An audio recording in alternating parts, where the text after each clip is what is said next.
Всім вітання, друзі. Пауза трошки затягнулася. Десь біля 2 тижнів не було нових випусків чи оновлень на каналі, але на те є декілька причин. По-перше, паралельно займаюся ще одним власним проєктом, який пов'язаний із музичною діяльністю, конкретно у сфері звукозапису. Тому значна частина мого фокусу зараз спрямована саме туди. Можливо, згодом я розкажу про це детальніше, коли вже досягну певного відчутного результату, але це буде вже в майбутньому. До речі, цим я хочу відповісти на деякі закиди в мою адресу, які пролунали в дописах до минулих відео про інтеграцію, що буцімто я не хочу йти працювати, хочу сидіти на соціалі. Тож, використовуючи свій вільний час, свої знання, свої напрацювання і досвід, я стараюся через цей проект бути як самозайнята особа в Австрії, і також паралельно я не припиняю пошук роботи як особа з інвалідністю.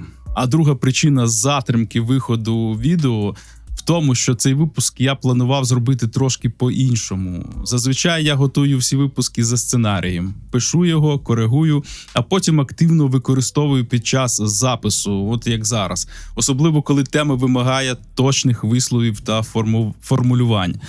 І так, при цьому я використовую ШАІ, бо ця технологія допомагає чудово структурувати зміст і економить купу часу. Звісно, ці коригування я перевіряю і вношу правки. Але цього разу я чомусь вирішив працювати без сценарію. Звісно, я не кидав собі план розмови, певні пункти, але детального тексту не писав. Чому так? Бо ця тема дійсно життєва, і якби я почав структурувати та розписувати кожен крок, це б затягнулося ще на купу часу. Я вирішив піти простішим шляхом і зазнав фіаско. Записав першу частину і вже на стадії монтажу зрозумів, що вирізання запинань, затяжок та слів-паразитів розриває цілісність розповіді. Тому я повернувся до варіанту запису з повноцінного сценарія, який вважаю все-таки кращим для цього циклу випусків. Тож, логічне запитання. А що за тема взагалі? Говорити ми будемо про MLM – Multi-Level Marketing або мережевий бізнес. Модель, яку дуже часто використовують в своїй шахрайській діяльності фінансові піраміди. Чому я обрав саме цю тему? Бо я буду ділитися власним досвідом. В інтернет-мережі, на тому ж Ютубі вже є купа сюжетів про мережевий маркетинг і піраміди. Але я розповім про свої 3 роки роботи в цьому бізнесі. Тому беріть собі щось корисне попити чи поїсти, якщо ви любите споживати їжу під час перегляду. Мощуйтесь зручно біля екранів моніторів, телевізорів чи з телефонами, тицніть на лайк або дизлайк, поставте дзвіночок. А з вами знову я, Сергій Макаренко, і мій канал про життєві історії. Приступаємо до розповіді. Діло було на початку 2000-х років, коли я мешкав у Чернігові та важко працював вантажником-експедитором у будівельному магазині. Одна моя знайома запросила мене на вечерю до своїх знайомих. Вона не сказала, про що йтиме мова, просто обіцяла, що буде цікаво. Сама ця знайома була дуже класним продавцем, хоча й залишалася поміркованим скептиком. І от ми разом вечором поїхали на околицю Чернігова у приватний сектор, де живуть досить забезпечені люди. Ми зайшли в будинок, я познайомився з господарем середніх років та його дружиною. Там була ще одна пара учасників. Вже під час чаювання мова зайшла про побутові товари, хімію, продукти та чаї різні. Господарі почали активно, але майстерно продавати нам ідею товарів однієї всесвітньо відомої мережевої компанії. Я не буду в цих сюжетах використовувати жодних назв, аби бути нейтральним і не робити нікому реклами чи антиреклами. Але ви і так зрозумієте, про які компанії йдеться мова, за виключенням фінансових пірамід, назви яких я буду називати.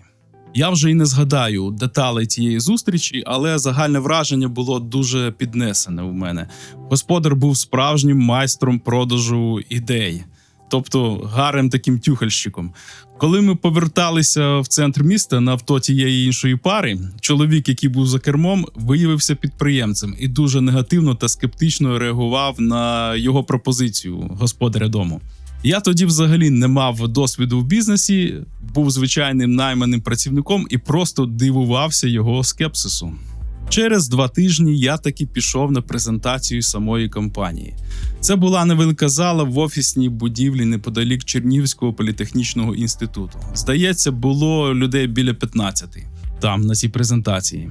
Презентація була дуже енергійною та ритмічною, і наприкінці всім запропонували вхід в бізнес. А який там вхід в цей бізнес? Звісно, купити стартовий пакет продукції та почати її просування, тобто продаж. Але після цієї презентації мій ентузіазм кудись зник. Я на той момент просто ненавидів продажі, та й елементарна жадібність зі страхом втратити гроші дали про себе знати. Я подякував, відмовився і пішов собі відпочивати. Був якраз вихідний день. Щоправда, десь через років 5 я все ж став клієнтом цієї компанії, але про це пізніше. Наступний етап мого життя – це вже досвід потрапляння у фінансову піраміду. Минув час, я переїхав до Білої Церкви. Я тоді вже досить добре розбирався в комп'ютерах, збирав системні блоки, налаштовував операційні системи. Якраз перед цим я працював продавцем-консультантом електроніки, але звільнився і пішов на місцеву радіостанцію. Заробіток там був невеликий, і якось я познайомився з чоловіком, який, бачачи мою цікавість до комп'ютерної техніки, запросив мене на зустріч. Я прийшов у невеличке приміщення, де чомусь сиділи майже всі літні жінки. Молоді було всього пару людей. Мене це здивувало, але цікавість взяла верх. Далі була презентація якогось програмного продукту, на основі якого мали працювати автомати по оплаті, типу айбоксів. Обіцяли, що за грошовий внесок у $100 і встановлення програми, тобто ти купуєш програму за $100, так це подавали, яка через інтернет контролюватиме транзакції, ми, як інвестори, отримуватимемо нечувані гроші. І що ви думаєте? Я повівся на це. Хоча вдома інтернету в мене не було, бо це була зйомна квартира, а з інтернетом тоді були труднощі все-таки. Той чоловік прийшов до мене додому з CD-диском, ми встановили ту програму, яка, щиро кажучи, була повною дурницею, якась галіма поділка. Це я вже потім зрозумів, трошки пізніше. Вона просто висіла в мене на комп'ютері. Через тиждень я знову пішов на заплановане зібрання цієї фінансової пірамідки, бо вже вклав гроші і мав мотивацію їх повернути чи примножити. А там почалася класична схема емоційного накачування, як у всіх пірамідах. Приведи друзів та знайомих у наш офігенний бізнес. Я був настільки екзальтований ідеєю легкого заробітку, що почав приставати до своїх небагатьох знайомих. Більшість мене відшили, але я таки втягнув цю мутну справу свого друга, який теж вніс $100 і теж отримав ту програму на комп'ютер без інтернету. Незабаром зібрання почали скасовуватися, переноситися, люди пропадали зі зв'язку. Я намагався їх знайти, щоб зрозуміти, що робити далі, але марно. Це був класичний розвод на гроші. Ми з другом отримали свій перший фінансовий урок, втративши по $100. Але що саме цікаве, ця ситуація нас не розсварила, а навпаки згуртувала. Ми стали ще ближчими друзями, і потім часто на свята за чаркою бехеровки згадували про цей досвід і підколювали самі себе. І також розповідали це іншим, щоб люди не встрягали в подібні піраміди.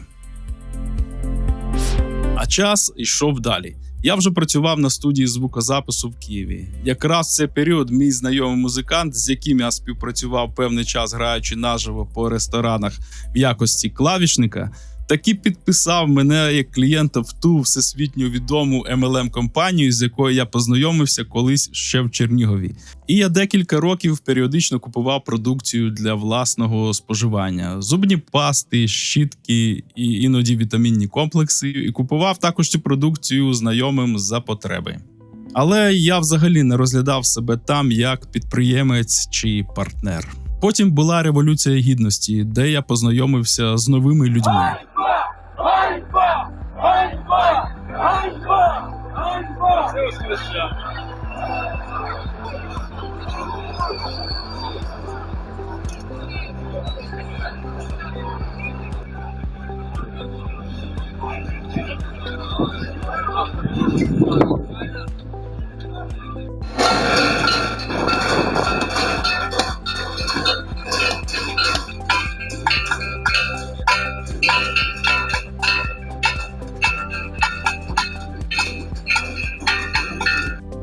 І десь через рік після активних подій на Майдані новий знайомий запросив мене на гру Cashflow або Щурячі перегони. Автор гри всім відомий Роберт Кіосакі, і його книжки активно використовують у своїй діяльності сучасні інфоцигани, а також MLM-щики, пірамідщики і все інше. Прочитавши згодом його книжки, і по декілька разів окремі книжки я читав, я зрозумів, що він і сам інфобарига, але світового топ-рівня. Перша гра справила на мене колосальне враження. Я ніби подивився на себе збоку і побачив, наскільки я закомплексована та невпевнена людина. Гра витягує всі підсвідомі страхи. На тій ігровій сесії був один успішний підприємець, якого аж тіпало від ситуацій, які вибудовувалися з ним у грі. Він навіть пішов зі скандалом. Я ж вирішив продовжувати. Їздив я до Києва на ігри стабільно раз на місяць протягом року, поки через інфляцію ведучий не підняв ціни. І я вже не міг собі дозволити цього. У цей період я почав активно читати літературу по саморозвитку. Наприклад, «Атлант розправив крила». Про книги я якось зроблю окремий випуск, бо це досить довга тема. Тож на деякий час я випав із цього кола комунікації та продовжував жити звичайним життям творчої людини. Працював аранжувальником, писав музику та перебивався проектними роботами. Наприклад, звукорежисером на монтажі українських сіткомів та розважальних серіалів. А далі, через кілька років відносного затища, я натрапив у Фейсбуці на оголошення про безкоштовну школу малого підприємництва, яка працювала в Білій церкві. Спонсором там був один із відомих українських бізнесменів. Я подав заявку на співбесіду, бо хотів навчитися структурувати свою діяльність, вийти з тіні і відкрити ФОП та легалізуватися. Це було всередині літа. Співбесіду з 3 представниками школи я пройшов успішно, і мене зарахували. Курси були дуже корисні, до речі. Ми отримали концентровану інформацію від фахових людей з практичним досвідом. Коли я готував випускну презентацію, то створив аж 3 бізнес-плани. Оптимістичний, майже фантастичний, реалістичний і песимістичний. Це була величезна купа електронних листів, тобто листків в електронному вигляді з розрахунками та ризиками. Я сам здивувався, що зміг таке зробити. На той момент, а це був десь 2016-2017 рік, штучного інтелекту такого ще не було. Усе доводилось робити руками, друкувати пальцями. До речі, мені іноді пишуть в коментарях, чи пишу я сценарій сам, бо розповідь звучить дуже структуровано і здається, що це пише ШАІ. Чесно зізнаюсь, і я про це говорив на початку сюжету, що я редагую тексти за допомогою штучного інтелекту. Але під час начитки часто імпровізую, бо машинні звороти іноді просто нікуди не лізуть.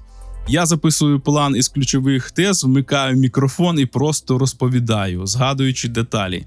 Виходить багато води та помилок. Потім я це транскрибую і віддаю на структурування моделям на кшталт Gemini чи ChatGPT. Іноді мені доводиться з ними мало не матюкатися, бо вони вирізають цілі теми або вигадують історії, яких не було.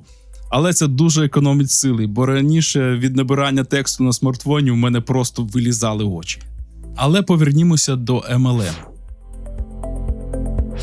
Після навчання в школі підприємництва я шукав інвестора для своєї студії.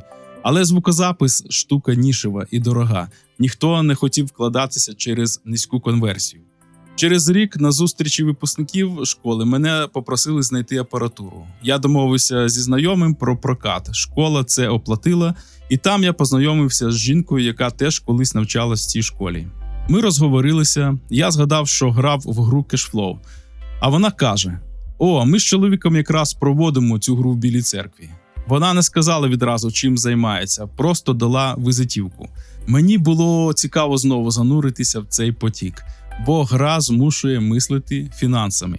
Я згоден з аксіомою: якщо ти не керуєш грошима, вони керуватимуть тобою. Це не істина в останній інстанції, але для мене це факт.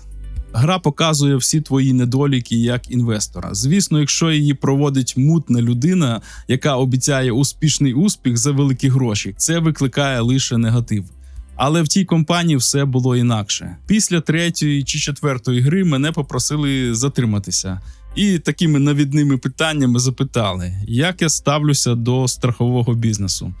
Я тоді відповів чесно, насторожено. У нас багато шахрайських контор, особливо в автострахуванні, які за допомогою адвокатів знаходять будь-які зачіпки, щоб не виплачувати гроші. Вони ж вислухали та запропонували намалювати схему. Мені показали модель життя людини на папері, чому більшість скочується до злиднів у пенсійному віці. У людей просто немає культури заощадження, особливо після совка, де держава нібито мала про все подбати. Я зрозумів систему, але все одно придивлявся. Мені запропонували відкритий накопичувальний поліс і розрахували план під мої можливості. Я сказав, що стабільного доходу зараз немає. Тоді мені порадили просто спробувати накопичувати самостійно. І дали книгу «Найбагатша людина в Вавилоні». Книга написана дуже доступно, на прикладах нібито притч стародавнього Вавилону. Я почав відкладати по 10% з будь-якого доходу, навіть з 200 гривень. Ця звичка працює в мене і зараз. І навіть тут, в Австрії, я відкладаю по кілька євро з кожної соцдопомоги. І далі буду відкладати з доходів або з зарплат. Отже, десь через 8 місяців я заглянув в коробку і побачив суттєву суму. Була дика спокуса купити щось на студію, щось непотрібне, неактуальне. Але я вчасно схаменувся. Це була просто хотєлка, яка не принесла б прибутку. Я згадав про пропозицію поліса. Ви знаєте всі, яка пенсія в Україні по інвалідності. Зараз це близько 2500 гривень, всього 50 євро. Австрійці, до речі, в шоці від таких цифр. Тож я вирішив, що краще вкласти гроші в поліс, де вони працюватимуть під відсотки. Плюс буде страховий захист. Я навіть розділив суму між дітьми на випадок, якщо зі мною щось станеться. Це був розумний вибір, і я досі роблю ці внески. Отже, я оформив накопичувальний поліс, накопичення на пенсію. Перші 2 роки було важкувато відкладати гроші. Коли починаєш щось нове, життя ніби ставить палки в колеса. Гроші постійно були потрібні на щось інше. Доходи були нестабільними, справжні щурячі перегони. Але я виробив дисципліну. Копійка до копієчки. Головне не профукати капітал, коли він почне рости. І розуміти, для чого ти це робиш. Щастя не в самих грошах, а в тому, як вони покращують твоє життя. До речі, я помітив закон. Якщо тобі треба зробити внесок, а грошей трохи не вистачає, треба просто відпустити думку. Мені буквально наступного дня приходили замовлення, і я отримував значно більше, ніж було потрібно. На 3-й рік усе вирівнялося, і після внеску в мене залишалося ще 30-35% відкладених грошей. Потім мені запропонували сам бізнес – розповідати про ідею страхування іншим через брокера. Мій старий знайомий Олег, я йому безмежно вдячний, допоміг мені із відкриттям студії, і з операцією на суглобі. Але студія – це важко, коли ти сам і немає команди. Проекти затухають без енергії. А тут ще й президентські вибори в Україні, які стали для мене шоком, а потім ковід. Сидячи в студії під час локдауну, я перечитував книгу Кіосакі перед тим, як розпочати власний бізнес. Там було чітко сказано, якщо ти не вмієш масштабуватися, ти просто наняв сам себе на роботу, і твій бізнес приречений. Тобто ти працюєш на свій малий бізнес, а не твій бізнес на тебе. Статистика невблаганна, виживають одиниці, але успішними стають ті, хто не здався після краху. Мене це дуже зачепило, і я згадав про пропозицію знайомих. Їхня система навчання була дуже міцною, хоча й заточеною під MLM. Я зателефонував їм і сказав, що хочу спробувати. До речі, ще до ковіду я зустрічався з їхнім структурним директором, паном Віталієм. Тоді він мені здався занадто напористим, і я захистився психологічним щитом. Це нормальна реакція на тиск. Але згодом я все переосмислив. Зараз я вдячний пану Віталію за науку, хоча врешті-решт пішов з компанії. Ми досі іноді спілкуємося, і я ціную той досвід. Я тоді помилково думав, що зможу побудувати свій власний музичний MLM-бізнес. Мої куратори, мабуть, розуміли, що я буду працювати саме в страхуванні, але дали мені можливість прийти до цього самому. Я підписав цілком нормальну, не драконівську угоду, і мене запросили на семінар. Будь-які семінари в будь-якій MLM-компанії коштують грошей. І цей онлайн-семінар також був не виключення. Звісно, його вартість була нижчою, ніж звичайний живий семінар. Участь в таких семінарах оплачують самі ж учасники. Мета таких заходів – це мотивація, нагородження успішних та створення рекламної картинки. Там панує піднесений настрій. Усі дотримуються дрес-коду, в костюмі, світлі сорочки, строгий стиль. Онлайн-формат, звісно, не дає такого ефекту, як жива зустріч, бо ти постійно відволікаєшся вдома на чай, на каву. Проте перший, навіть онлайн-семінар, мене завів. Нам дали завдання. І тут почалося найнеприємніше для 90% новачків – складання списку контактів. Треба було виписати в блокнот від руки всіх, з ким ти спілкувався і з ким ти не спілкувався навіть роками. Чому від руки? Це такий психологічний хід. Ти ніби програмуєш себе. В MLM навіть є така езотерична байка, що записуючи ім'я, ти посилаєш людині сигнал крізь простір, і вона може сама тобі зателефонувати. Я кілька днів переписував свою телефонну книгу. Потім треба було дзвонити. Ох, як я це не любив. MLM навчив мене робити перші дзвінки незнайомим людям. Але дзвонити старим знайомим і нести їм цю інформацію в придушеному стані – це було важко. Реально важко. Деякі люди на тому кінці просто офігівали. І для багатьох це був останній мій дзвінок за довгі роки. Умова ж була простою – привести на наступний семінар нових людей. І зараз критики MLM мені тут вріжуть. Ось вона, піраміда. Але різниця в тому, що в пірамідах продукт – це лише ширма, як у той ж самої B2B Джеверлі, де замість чеків давали сертифікати, якими можна було, вибачте за вираз, підтертися. Серйозна MLM-компанія працює в правовому полі, і зараз я говорю не в захист MLM-компанії, якоїсь конкретної MLM-компанії, або взагалі в цілому MLM-бізнесу. Воно так є. Платить податки і реєструється, наприклад, як брокер. В США цей бізнес взагалі чітко узаконений, а от, наприклад, в Євросоюзі цей бізнес, тобто MLM-бізнес, заборонений. І на то є свої вагомі причини. Так от, я не виконав умови першого семінару. Потім пройшло ще 2 онлайн-заходи, і мій ентузіазм почав здихати.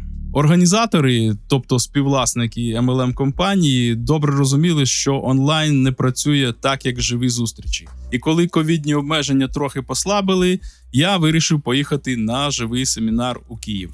Але про це я розкажу вже в наступному випуску, бо тема занадто довга. А з вами був я, Сергій Макаренко, і життєві історії. Ставте дзвіночок, підписуйтесь і випрацьовуйте в собі фінансову культуру і обачність. Бережіть себе, будьте здорові і до наступної зустрічі.